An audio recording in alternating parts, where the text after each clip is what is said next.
तपाईहरुलाई पनि यस्तो लाग्थ्यो कि मलाई मात्र हो? सानो हुँदा घरमा के तरकारी बनेको छ भनेर सोध्दा आलु भाजी भनेर उत्तर सुन्दा साथ त मुड नै राम्रो हुन्थ्यो।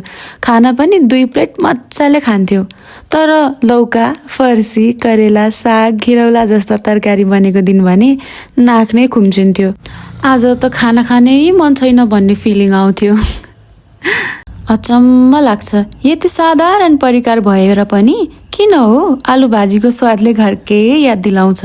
अनि आमा बाबाले तरकारी नछानी खाऊ, सबै खानुपर्छ है भनेर भन्नुभएको असाध्यै याद आउँछ। आज आलु भाजी बनाउँदै गर्दा त्यही स्कुल जाने बेलाको बिहान याद आयो। हतार हतार खाना खाएर स्कुल दौडिने, अनि प्लेटमा आलु भाजी भए त झन् खाना झट्टै सकिन्थ्यो। अहिले त झन् आलु भाजी मेरो अझै पनि फेभरेट छ। सानो सानो कुरामा पनि कति खुसी हुन्थ्यो है। कहिलेकाहीँ आज के बनाउने भनेर सोच्नै पर्दैन, दिमागमा सबैभन्दा पहिला आउने नाम नै आलु भाजी हो।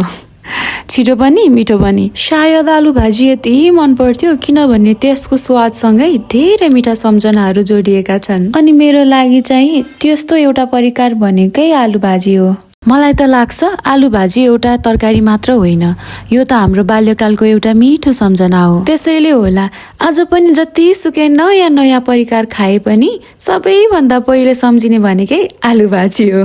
उमेर बढ्दै जाँदा धेरै कुरा बदलिए तर केही स्वादहरू भने उस्तै रहे। अब भन्नुहोस् त, मेरो जस्तै आलु भाजी देख्ने बित्तिकै अझै पनि खुसी हुने को हुनुहुन्छ? कमेन्टमा चाहिँ म पनि लेख्न नबिर्सिनु होला है।